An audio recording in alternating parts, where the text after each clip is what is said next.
Assalamualaikum warahmatullahi wabarakatuh. Sebelumnya izinkan saya memperkenalkan diri. Nama saya Tommy Arya Fiosa dengan NPM 231506110 dari kelas PSTIB. Perkenalkan, nama saya Andika Junior Nursita Lumanturuan dengan NPM 231506150. Perkenalkan, nama saya Anggriani Lutfia Ratu dengan NPM 23150611058. Assalamualaikum warahmatullahi wabarakatuh. Halo teman-teman semua, kenalin nama aku Cindi Puji Lestari dengan NPM 23150611042 dari kelas PSTIB. Assalamualaikum warahmatullahi wabarakatuh. Izin memperkenalkan diri, nama saya Dafarian Permana, NPM 23150611082. Pada kali ini saya akan menjelaskan atau mendemokan English Slide untuk mengubah nama perpustakaan dan logo perpustakaan. Langsung saja kita masuk ke back office. Kemudian menginputkan username dan password dan melakukan sign in. Nah, untuk menu mengubah nama perpustakaan, kita bisa langsung ke menu administrasi, kemudian pengaturan umum, kemudian nama perpustakaan.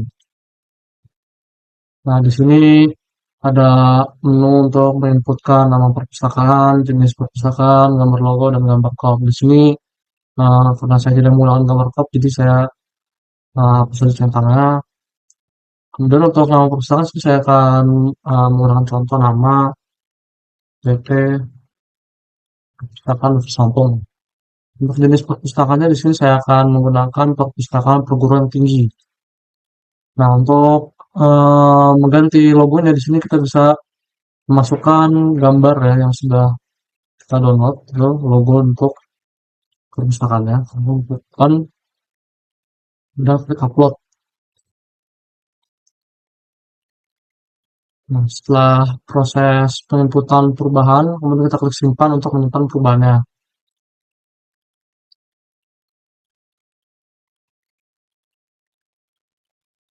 Nah, di sini namanya sudah berubah ya, UPT Perpustakaan Universitas Lampung. Nah, karena di sini logonya belum berubah, cara untuk mengubahnya bisa ke history browser ya. Nah, klik Ctrl H, kemudian delete. Di sini checklist saja yang cache image and files dan delete data. Kemudian kembali lagi dan refresh. Nah, di sini logonya sudah berubah ya. Oke, selanjutnya saya akan mendemokan cara pengubahan lokasi perpustakaan. Untuk mengubah lokasi perpustakaan, di sini kita bisa klik menu administrasi lagi, kemudian ke pengaturan umum lagi. Nah, di sini ada menu lokasi ruang di bawah dari menu perpustakaan, nama perpustakaan. Kita klik lokasi, maaf, lokasi perpustakaan ya, bukan lokasi ruang. Klik lokasi perpustakaan. Nah, di sini ada dua perpustakaan yang defaultnya di sini. Jadi di sini saya akan menggunakan yang perpustakaan satu saja. Nah, di sini kita bisa klik koreksi. Nah, untuk nama perpustakaannya di sini, nah saya akan menggunakan nama PT Perpustakaan Universitas Lampung. Dan kodenya di sini saya akan menggunakan kode ya. Sini alamatnya saya akan menggunakan alamat dari Universitas Lampung ya. Kemudian klik koreksi kalau untuk menyimpan perubahannya. Nah, di sini sekarang ada alamat dari perpustakaan yang sudah saya ubah sebelumnya. Ini selanjutnya saya akan menjelaskan Nah, untuk pengaturan jenis keanggotaan pada ini slide, pertama-tama kita masuk lagi ke menu administrasi, selanjutnya ke pengaturan umum lagi, kemudian ada, maaf, bukan pengaturan umum ya, maksud saya di pengaturan keanggotaan, kemudian jenis anggota. Nah, di sini defaultnya ada 4 di sini ya, ada umum, mahasiswa, pelajar, dan istimewa. Nah, di sini saya akan mengatur untuk jenis anggota mahasiswa dengan mengklik koreksi. Sini namanya adalah saya menggunakan nama mahasiswa dan masa berlakunya 1 tahun atau 365 hari. Di sini juga bisa kita masukkan beberapa data seperti maksimal koleksi yang dapat dipinjam, maksimal lama pinjam, jeda hari peringatan peminjaman, maksimal lama perpanjangan, maksimal banyaknya perpanjangan, denda dan lain-lain. Di sini saya akan menggunakan default saja. Dan klik simpan untuk menyimpan perubahan. Nah, kemudian saya mau menambahkan jenis anggota dosen. Di sini saya akan menggunakan jenis anggota umum. Di sini saya akan ubah saja untuk sebagai anggota dosen ya. Dan berlaku 365 hari. Ya, pendaftaran dosen. Nah, untuk next koleksi yang dapat dipinjam ini saya akan ubah jadi 10 saja. Kemudian untuk next selama maksimum pinjamnya 365 hari. Maksimal lama perpanjangan ini satu aja karena nggak butuh lagi perpanjangan. Maksimal banyak perpanjangan ini saya akan masukin 1. Kemudian klik simpan untuk menyimpan perubahan. Nah, sini sudah ada 2.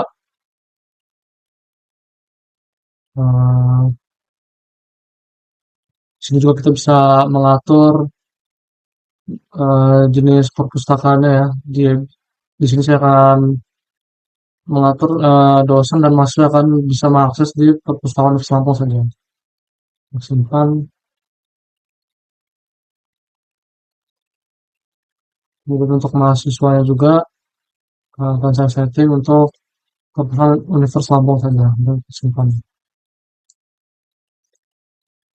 Untuk menghapus anggotanya sini bisa klik hapus saja. Bisa menghapus bisa anggota pelajar dan yang istimewa. Ya. Baik, sekarang saya akan memberikan cara untuk mengedit katalog dari exemplar buku yang pernah diinputkan.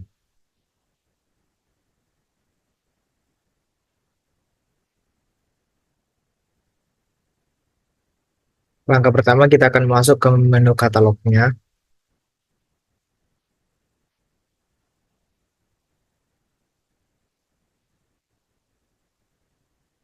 Kemudian kita memilih kriteria dari buku yang ingin kita lakukan pengeditan.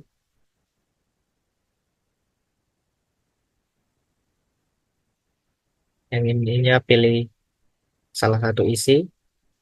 Selanjutnya memasukkan judul buku dari judul katalog dari buku yang ingin diedit. Klik cari. Ini merupakan buku yang akan kita edit. Selanjutnya kita akan mengklik bukunya.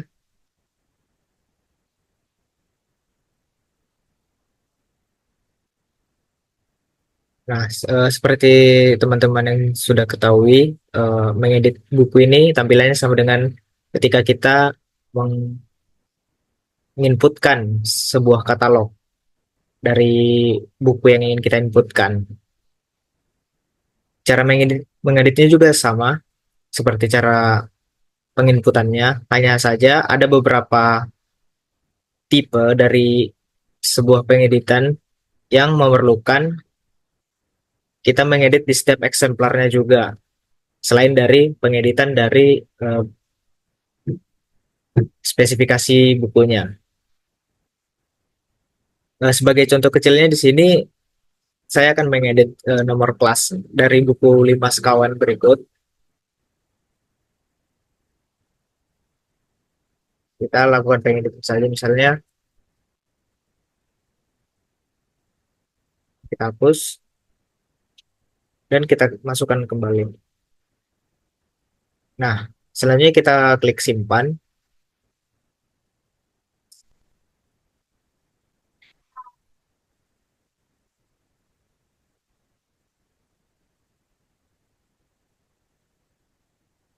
Selanjutnya masuk ke menu koleksi. Nah, di sini kita harus mengedit setiap eksemplar dari katalog sesuai dengan yang kita ubah di spesifikasi buku yang tadinya. Kita klik di nomor barcode. Misalnya nomor panggil adalah sesuatu yang kita edit di langkah sebelumnya, kita hapus saja dan kemudian kita klik kembali. Selanjutnya kita simpan.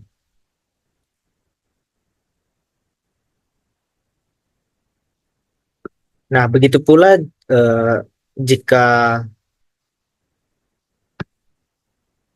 jika eksemplar dari bukunya ada banyak, kita harus mengedit satu persatu, memasukkan hal yang sudah kita ubah tadi satu persatu sebanyak semua eksemplar buku tersebut.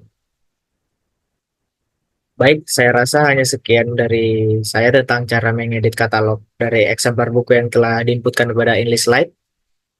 Sekian dan terima kasih. Di sini saya akan menjelaskan langkah-langkah pendaftaran keanggotaan di sistem perpustakaan English Lite. Jadi sistem ini memudahkan pengguna dalam mengakses layanan perpustakaan secara digital. Jadi langkah-langkah yang akan saya tunjukkan sekarang itu penting untuk memahami cara melakukan registrasi dengan benar. Pada bagian kiri terdapat pilihan keanggotaan. Jadi bisa diklik, kemudian klik bawahnya yaitu entry anggota. Dan di sini masing-masing orang atau masing-masing individu dapat mengisi borang sesuai dengan identitasnya masing-masing. Jadi di sini hal yang utama yang harus diisi adalah di bagian jenis identitas, nomor identitas, nama lengkap yang ada tanda bintangnya. Itu adalah wajib untuk diisi. Jadi untuk jenis identitasnya, di sini saya memilih yaitu kartu mahasiswa. Nomor identitasnya bisa disesuaikan. Kemudian nama lengkap, bisa tempat lahir, tanggal lahir. Kemudian di sini jenis anggotanya pilih mahasiswa. Bisa dipilih juga kalau mau dipilih. Kemudian untuk status anggotanya itu adalah aktif. Di sini yang wajib lagi ada jenis kelamin. Jenis kelaminnya perempuan, kemudian bisa masukkan email, dan masukkan yang lain-lain ini. Jika sudah terisi bagian yang wajibnya, dapat melakukan penyimpanan dengan klik tombol simpan.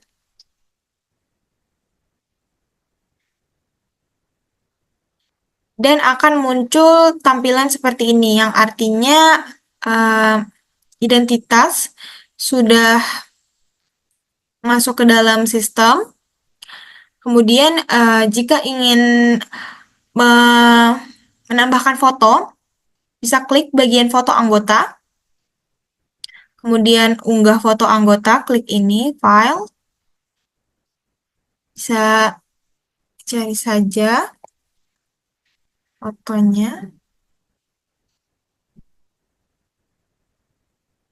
Kemudian klik unggah. Dan akan muncul tampilan foto profilnya seperti ini, foto penggunanya. Jika sudah, bisa klik kartu anggota untuk mencetak.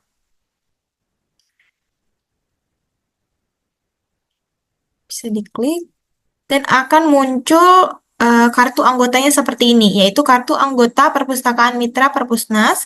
Ada nomornya, ada nama lengkap, jenisnya yaitu mahasiswa, lokasinya berada di Perpustakaan Universitas Lampung, dan berlaku hingga tanggal 22 bulan 10 2025. Di sini ada barcode dan ada foto profilnya. Kemudian jika ingin mengecek kembali mengenai daftar anggota ini, apakah sudah benar terdaftar atau tidak, bisa klik lagi di bagian keanggotaan, kemudian klik bagian daftar anggota. Nah, jika sudah ada, akan muncul di bagian daftar anggota seperti ini, yang artinya kalian atau kamu sudah masuk sebagai anggota di sistem Inlislight perpustakaan ini. Oke, teman-teman, yang pertama itu kita kan masuk nih di berandanya. Nah, di beranda itu di paling pojok itu ada, kita buka, terus kita lihat nih ada katalog, terus kita bisa pencet yang entry katalog. Nah, setelah kita punya entry katalog itu tertampil nih entry katalognya. Nah, di sini kita bisa isi data bibliografisnya. Nah, kita bisa sesuaiin sama yang ada di Insight spreadsheet kita. Nah, di sini aku tinggal masukin ini apa aja yang bakal aku masukin. Nah, yang pertama ini kayak kita lihat dulu nih jenis bahannya ini apa kan. Nah, kita lihat di entry katalog tadi jenis bahannya itu monograf kan. Nah, kita bisa cari yang monograf. Udah, habis itu kita bakal isi nih judulnya. Judul yang pertama itu ada, nah kita isi Mahligai Biru kan judul yang pertama. Terus kita lihat nih dia ini nih apa penanggung jawabnya siapa. Kita isi juga penanggung jawabnya, variasi bentuknya. Nah, ada nggak? Kalau nggak ada itu bisa kita skip aja. Kita isi yang ada sama spreadsheetnya. Nah, kita lanjut nih tentang kreatornya kan. Nama depannya siapa tadi? Nama depannya itu Pradana kan. Nah, habis itu tambahan kan. Habis itu udah kita isi. Kita bisa lanjut ke yang bawah. Kita bisa lanjut pengarangnya itu udah kita isikan Mamik. Nah, bisa kita isi lagi data tentang penerbit atau publikasinya kan, kayak misalnya kota terbitnya itu di mana, namanya penerbit itu siapa, terus lagi kita juga bisa lihat tahun terbitnya itu kapan. Nah, setelah terisi, nah kita bakal ngisian yang deskripsi fisiknya. Nah, di deskripsi fisik ini kita isi jumlah halamannya berapa, terus lagi dimensinya berapa. Nah, kalau nggak ada bisa kita skip, kita lanjut lagi. Nah, selanjutnya itu kita bakalan ngisi jenis isinya. Nah, ini kita kategorinya ini apa kan? Kategorinya ini tentang koleksi umum. Terusnya medianya ini apa? Medianya buku, dan ketersediaannya jadi wadahnya tuh tersedia. Nah, lanjut yang di bawahnya ini kita bisa isi nih edisinya tuh kapan. Kalau edisinya kosong kita bisa skip aja. Kita lanjut ke no DDC. Nah, habis itu nomor panggilan, habis itu SBN-nya. Nah, ada kan, kita isi datanya udah lengkap. Kita bisa lanjut ke bentuk karya tulisnya itu apa. Nah, udah bentuk karya tulisnya itu apa, kita bisa cari nih apa nih bentuk karya tulisnya. Kan ada di spreadsheet-nya, kita bisa sesuaiin aja sama yang ada di spreadsheet. Setelah sesuai sama yang ada di spreadsheet, udah kan, ini udah keisi semua, kita bisa simpan. Nah, buat lanjut lagi, kalau udah kesimpan, kita bisa pencet katalog lagi, dan ke entry katalog kita bakal ngisi buku yang kedua nih. Kan di spreadsheet aku ada 2 nih. Nah, kita bakal isi yang kedua, yaitu sama jenis bukunya monograf. Nah, tapi judulnya itu Kancil dan Kerbau. Nah, habis itu kita ada nih penanggung jawabnya siapa. Habis itu nama utama penanggung jawabnya kan Denny Saman. Habis ada itu pengarangnya Denny. Habis itu kita lanjut penerbitnya itu di Jakarta. Penerbitnya tadi itu Prabu Jakarta. Kita ambil di spreadsheet tadi Prabu, tahunnya 2015. Habis itu ada deskripsi fisiknya nih. Nah, Habis itu deskripsi fisiknya kita isi. Kalau udah diisi deskripsi fisik, kita lanjut ke jenis isinya, koleksi umum, medianya ini buku, jenis wadahnya ini apa nih, kita lihat di spreadsheet nggak ada. Kalau ada deh, ternyata tersedia jenis wadahnya. Nah, habis itu kita bisa lanjut lagi. Kalau nggak ada, kita skip. Nah, terus kita isi DDC-nya. Setelah isi DDC, nomor panggilannya, habis itu dari itu kita bisa ISBN-nya. Kalau udah keisi semua, kita bakal isi nih bentuk karya tulisnya itu apa. Nah, jadi bentuk karya tulisnya ini kan fiksi kan. Nah, habis itu kita bisa isi bentuknya fiksi, kelompok sasarannya siapa, dan kita bisa simpan. Setelah kita simpan, ini kita bisa ke daftar katalog. Nah, jadi inilah daftar katalog yang sudah kita buat. Jadi di sini saya dari kelompok 7 akan membuat video tutorial tentang mengakses opak di InDesign. Yang pertama-tama itu kita buka InDesign-nya dulu dan kita klik opak.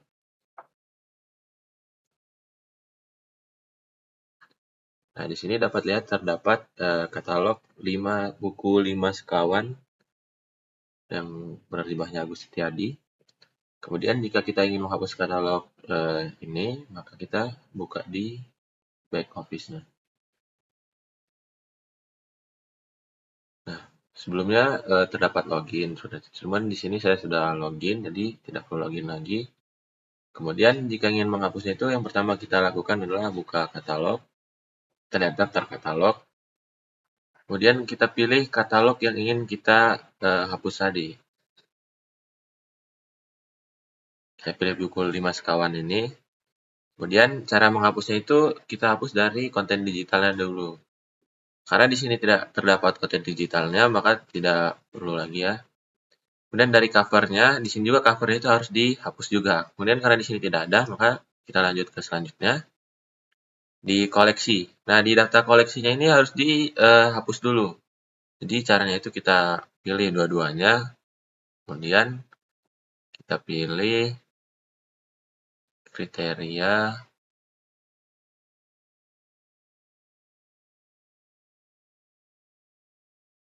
Bukan, ternyata pilih di sini, yaitu karantina data. Dan jika sudah, kita klik proses. Oke, karantinakan. Nah, maka di sini terdapat tulisan data berhasil dihapus. Kemudian kita klik katalognya lagi. Nah, jika sudah itu dilakukan, maka kita klik pindahkan ke karantina di katalognya ini. Nah, jika sudah, maka di sini akan hilang. Kemudian kita buka lagi di opaknya. Nah, maka di sini katalognya akan hilang dan tidak ada lagi. Kemudian jika ingin menampilkan katalog yang tadi kita karantinakan, maka kita harus merestore datanya semua. Dan di sini karantina katalog. Dan pilih 5 sekawan. Kita klik-klikkan.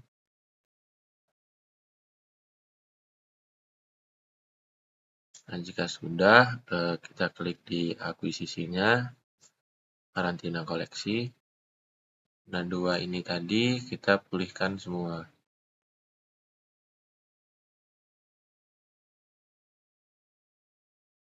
Ini juga kita pulihkan. Oke.